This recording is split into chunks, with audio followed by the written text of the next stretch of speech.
Barsiisaa saayikooloojii tokkotu daree keessatti barattoota isaaf buna danfisiisee siiniitti dhuganis gosa lama wal jalaa fi gubbaa kaa'ee qopheesse. Isa gubbaa irra kaa'e kana gatiin isaa gadi bu'a yookiin namoonni hiyyeeyyiin baay'een kan itti fayyadaman yoo ta'u, isa garjallaa kaa'e ammoo kan gatiin isaa qaalii ta'e yookiin kan warri dureeyyii itti dhuganii fi baay'ee midhagaa ta'e ture.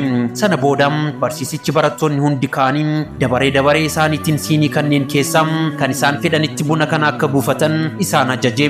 Martuu erga buufatanii booda barsiisichi dubbachuu eegale. Argitanii hundi keessanuu siiniitti buufattan, namni isa gatiin isaa gadi bu'aa ta'etti buufate tokkollee hin jiru. Hunda isaanii xinnoo erga ilaalee booda dubbii isaa itti fuufe. Dhalli namaa yeroo hunda wanta dursa kennuufii qabu sana dhiisee fagoo yaada. Dhimmi keenya siiniitti dhugan kana hin turre. Dhimmi keenya inni guddaan bunicha dhuguudha ture. Isin garuu bunicha caalaa siinicha irratti xiyyeeffattanii siinii baay'ee filataa yeroo keessan qisaaseessaa turtan. Lamaan isaanitti yoo dhugame dhandhamni bunichaa sanuma sanaadha. Mana dureessaattis ta'e mana hiyyeessaatitti bunni bunuma. Qulqulluu qofa taanaan siiniin ati filattee hiika hin qabu. Kanaafuu ani wanti isin gorsu yoo jiraate wanta hiika isiniif hin qabneef dhiphachuu dhiisaati, wanta hiika isiniif qabu hojjettanii darbuuf qophaa'aa jedheeni barsiisaan kun gorsa isaa xumure.